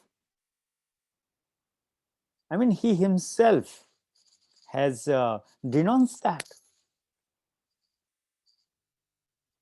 So people say, okay, what is ideology of Krishnamurti? People say, ideology refers to Krishnamurti's philosophy as contained in his writings and talks. But very few people understand. But as a researcher, you will have to understand, if they even, because they are not the researcher, you are the researcher, that the Krishnamurti himself, however, repudiates the role of philosopher or representative of one system of conceptual thinking or ideology. He stresses his distrust of ideology, stating that all ideas are idiotic. You'll be surprised to see. And when you'll concentrate on this statement, all of a sudden you realize, my God, Paul Freire in his book, Pedagogy of the Oppressed, perhaps in the very first chapter or the second chapter, states the similar kind of thinking. But his tone is slightly different. He hasn't dared to say that all ideologies are idiotic, whether religious or political, for its conceptual thinking, the conceptual world, which has, because he thought that, oh, ideologies divide people, unity lacks. And in a similar tone, and that's why I'm saying reading will help you. Like if I would have been the researcher, I would have written here that in a similar tone and texture, with slight different stand, Freire says, neither follow the right nor the left, because they are going to hamper your thinking ability. Read his work.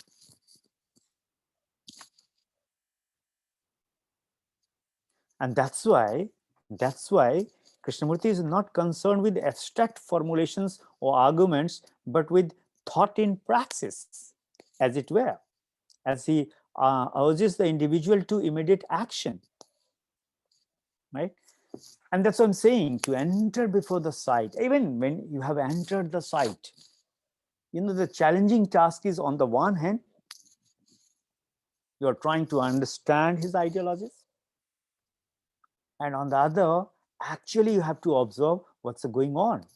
And then she has written about the Krishnamurti's worldview, and particularly the essential elements. And then she writes about the teaching.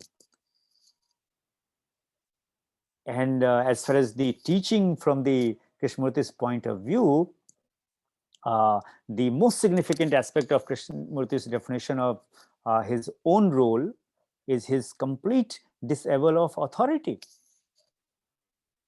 The individual usually turns to an external agency, for example, God, an ideal, a guru, a teacher, for a revelation of the right path and for instructions for living.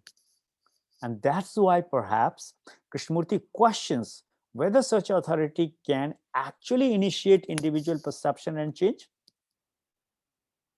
And that's why I would like to share with you, in the words of the researcher and the author, according to Krishnamurti, authority is in any form, in fact, breeds insecurity and fear because of the individual's dependence upon the source of authority. And it is therefore necessary that the journey of understanding has to be made by oneself, which means that one has to discard every kind of authority. To be a light to be a light to ourselves, we must be free of all traditions, all authority, including that of the Krishnamurti. And that's why, you know, I make such kind of statements. Why he's saying so? Because Krishnamurti has said that so that our own minds can look and observe and learn. Now, on the one hand, you are advocating that your school is operating on the basis of the ideals of Krishnamurti.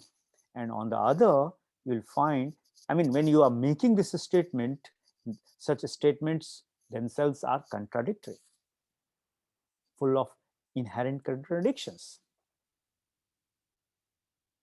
But anyway, so please read this book, and because time doesn't permit me to find out and to discuss each and everything. As I told you, that workshop requires a whole lot of things. Only then you will understand how, when you observe how things are written, once you have spent prolonged period of time with the actors at the site, and then every day you make a note, you observe the phenomena, observe the interactions, in the form of observations, interviews, analysis of the documents, etc., etc. And then how do you write?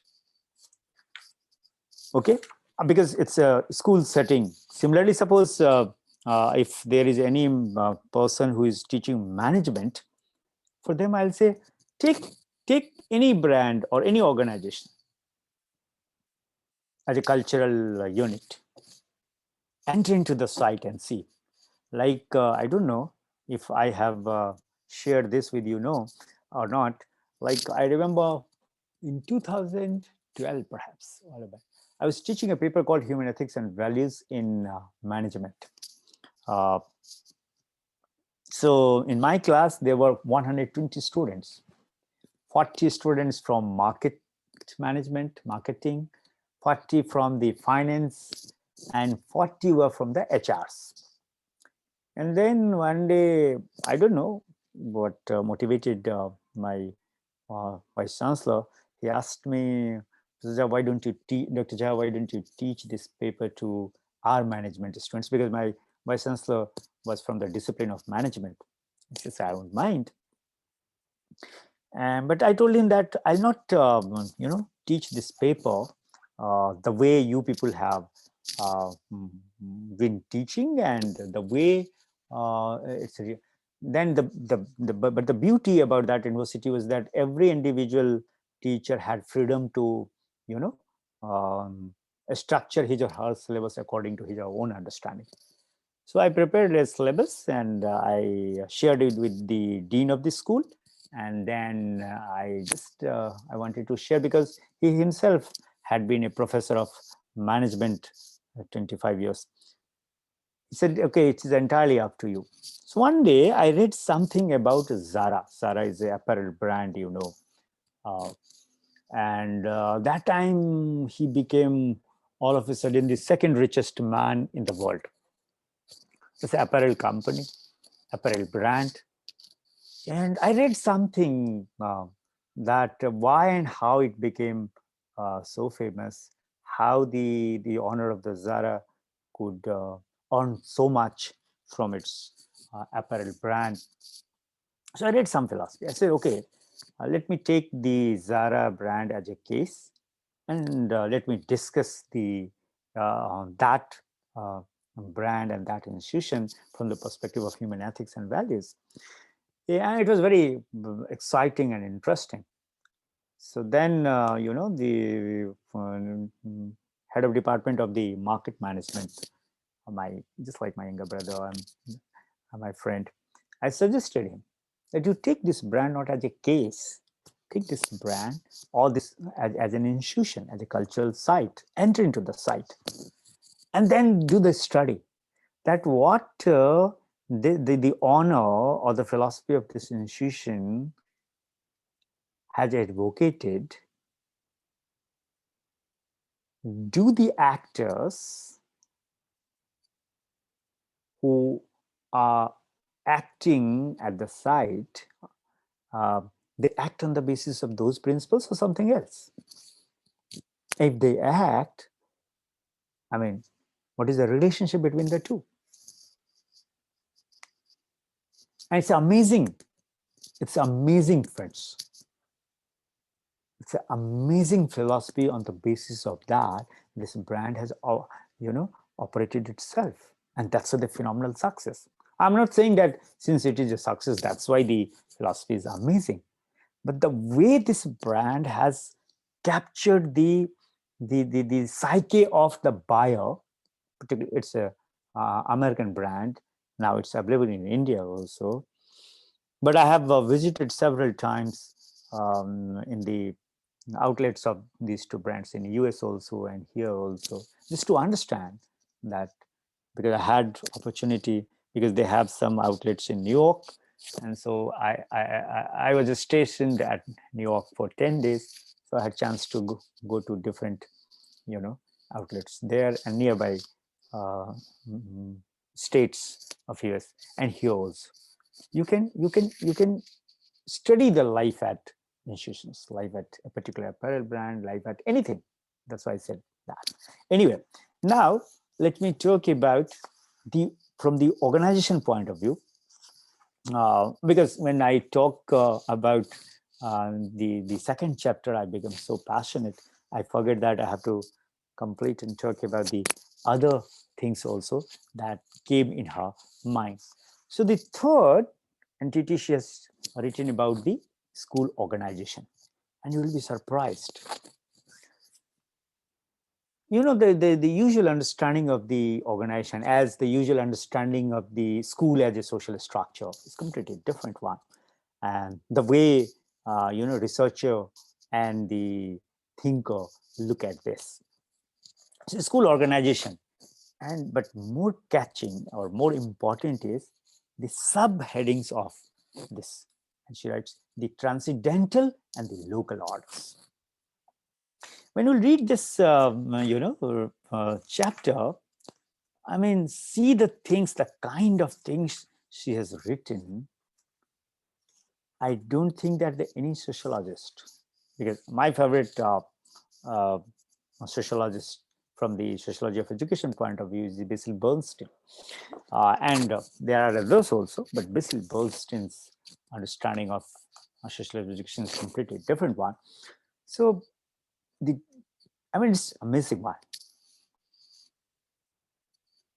And she starts this chapter with this writing that the most significant aspect of social organization in RVS Rishi Valley School, is the fundamental dichotomy in school processes between the transcendental and the local orders.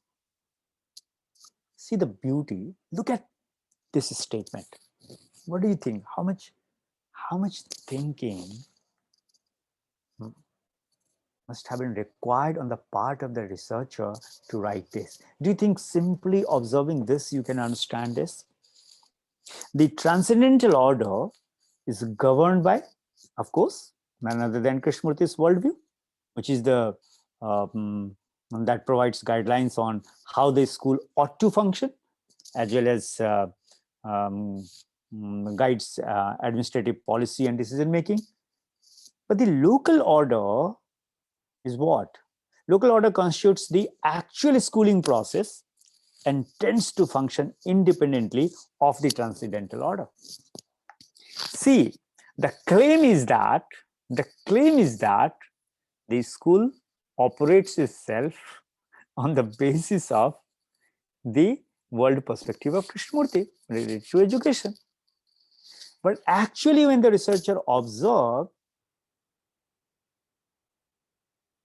the observance was completely different one.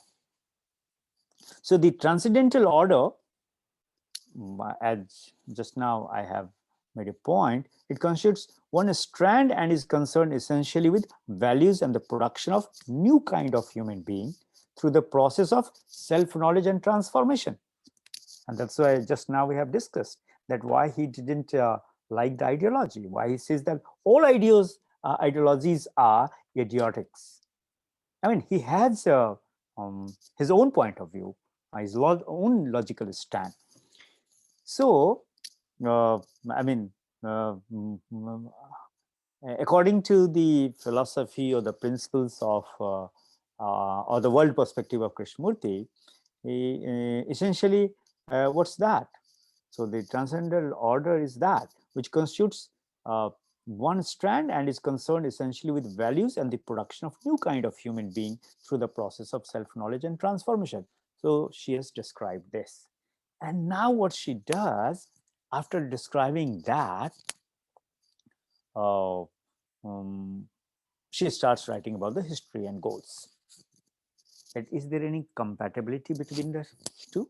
When school, it was decided that on the basis of, to achieve these such goals, we are going to establish this school and we will achieve this goal. So the internal structure and the character of RVS is created by the, as I said, time and again, actors in it. And that's why, I'm of the opinion that the institutional culture is created by the actors of that institution. So when people say, oh, in India, the institutional culture of IITs are different, look at who are there. And who are there in the liberal arts domain. And obviously, the culture has to be different one. Okay, so the author, the researcher, writes that she attached paramount significance to their individual intentions and collective goals. And it is the interaction between actors and the resultant configuration that give rise to what may be termed as an organization. So organization is not that which is perceived by the actor, the people outside the institution, okay, or even by the actors who perceive it individually, okay. So it is in this sense that organization may be viewed processually as or procedurally, you may say, as definitions of social reality. This is what she writes. And she says that the ideological frame of education is an additional and critical factor. And then she goes on, and she writes that, okay, how, even she has quoted Theosophical Society funded for the promotion of national education, Dr. Annie Besant, you all know. I'm not going into that detail.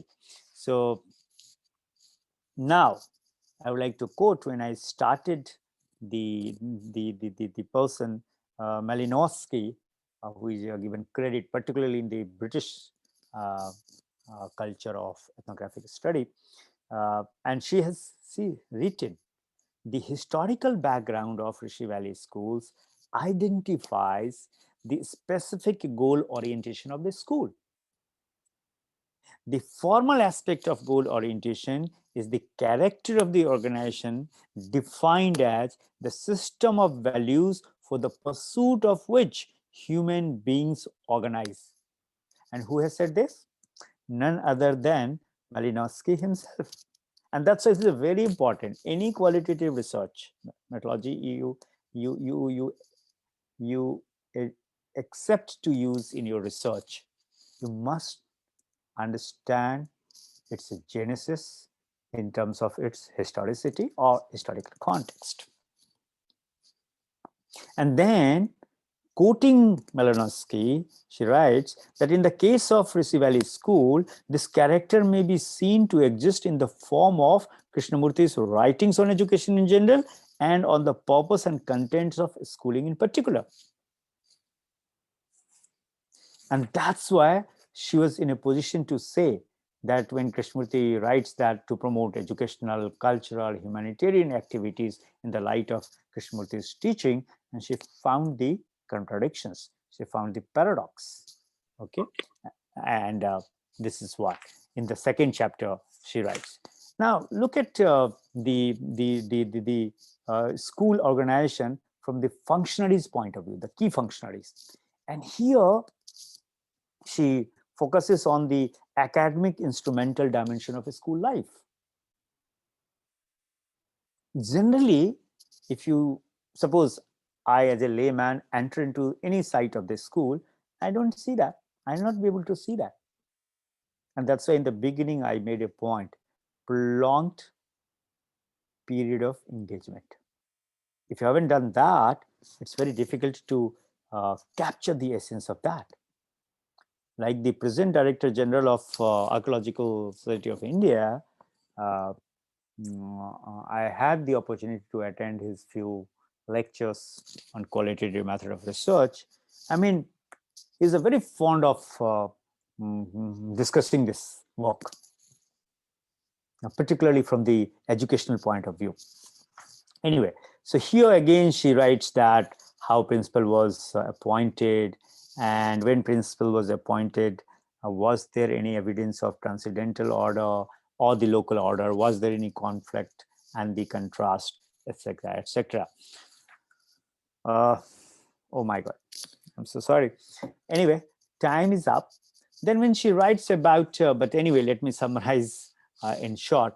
So when she writes about the school culture, particularly in the form of rituals and ceremony, and in this chapter, when you will read, you will find that the author says that she was interested not to understand how rituals and ceremonies are organized, but what is the constitutive of the school life? Okay, it means the discursive practices. And then she talks about that the individual performance to legitimate and maintain other ultimate values through rituals you do. For example, I don't know, maybe day before yesterday I might have discussed that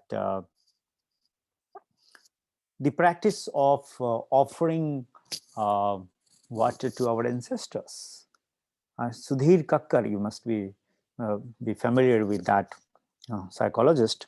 Earlier, he was only he used to work in the Freudian context because psychoanalyst he claims himself. But lately, he developed, the sociocultural context. He has written one beautiful article on the psychological processes of the period of the Shraddh from socio-psychological. But if you get the chance, please read that. So here, what she does is that she first writes about routinized rituals and the ceremony, and then she compares that how the ceremonies and the rituals which are organized, do they really advocate the ideals of the Krishnamurti, or they are strictly structured only and people do for the sake of doing it? Okay, like when they talk about the various what you call the interfaith dialogue and etc. and etc. So when she writes about the movement in the senior school, and she has written specifically that the upward movement in the senior school is dependent on the pupil's academic ability, which is assessed through regular tests in various subjects and classroom and preparatory work. So that upward movement doesn't get any, doesn't uh, get any space of transcendental order. Nothing. This is what she has written. And then she talks about the three major rituals, like the rituals which are practiced there. And she wanted to see whether there is any correlation among them, which actually talk about the school culture in the perspective of Krishnamurti's ideologies.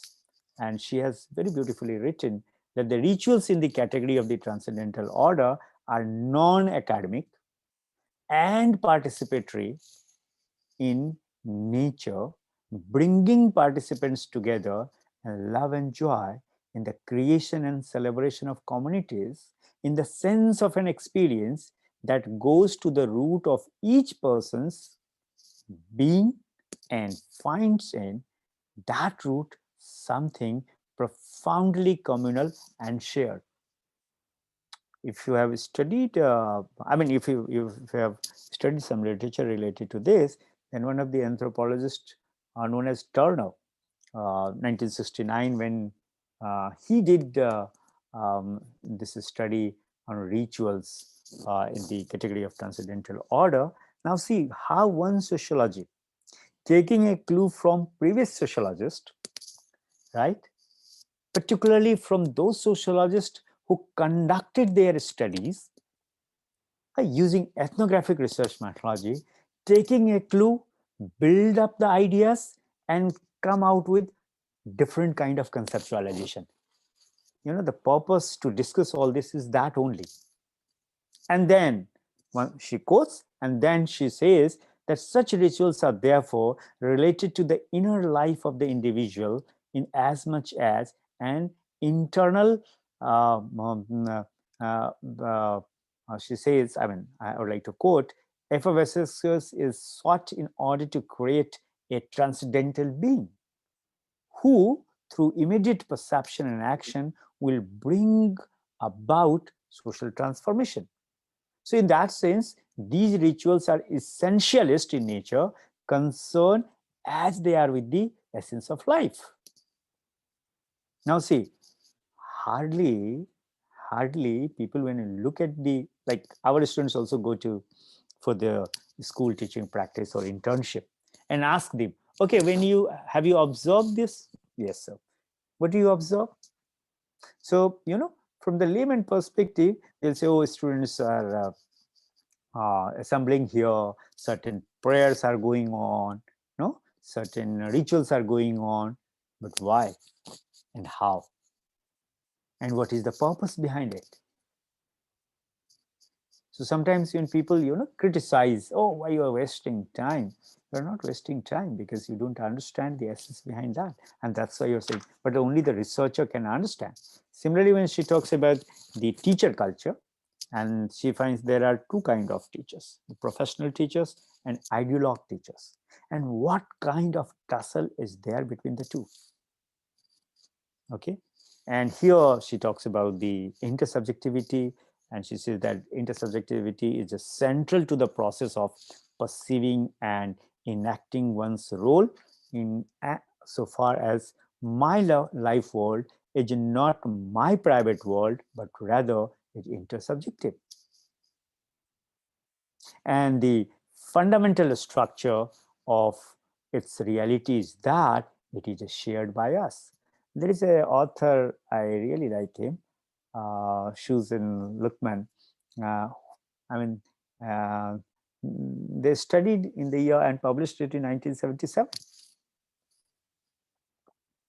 Even Turner's study, who did on process of role taking, and where when talking about the role taking, says roles are identified and given content on shifting axis as the interaction proceeds. So she wanted to see whether that really happens or not in this locale or in this context or at this site. So the teacher's location in a particular social setting is thus an important factor by which his or her specific role may be identified. So what is the specific ideology, and does that is a practice by the teachers or not? But when she, compare and contrasted with the demand of the local order and the recruitment of the teacher in school, she finds that, oh my God, nothing is there. And that's why she has presented the modes of recruitment and the typology of the teacher. And there she has done some comparative study statistically also. Okay. Anyway, so I'll stop here, friends. My only suggestion will be, please read this work, particularly by those who have, urged to, okay, I'm going to use ethnographic research method for my coming research project, or any student whosoever comes to you, or anything. First you read education. Similarly, sociologically, I told you that so many sociologists and anthropologists, they have worked there. So being a researcher, you cannot say that, oh, I'm an educational researcher, so I'm going to write from the educational perspective in educational jargon. You'll have to take a clue, because you are using a method, right, which was originally used in anthropology, and which was majority of the sociologists use that, and then anthropology came into existence. Anthropology is the offshoot of the sociology. Anyway, so you must have access to all the three kinds of sources. Similarly, when she talks about the teacher interaction, the formal interaction, informal interaction, and so beautifully she has written this chapter. It's amazing. But yes, sometimes you'll find it's difficult to what she said, correlate with your own understanding if you are not familiar with the sociological jargons, anthropological terminologies, and how to correlate the two with the actual site, right, that you are going to do. So friends, what I'm going to do, I have nothing to say much.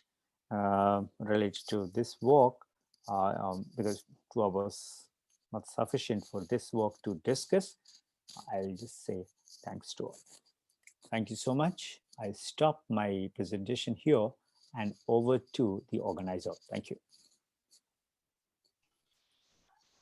Thank you so much, sir. Thank you for an enlightening lecture again. And it was really a pleasure to listen to you and to understand the life at school, which is a very famous ethnographic study.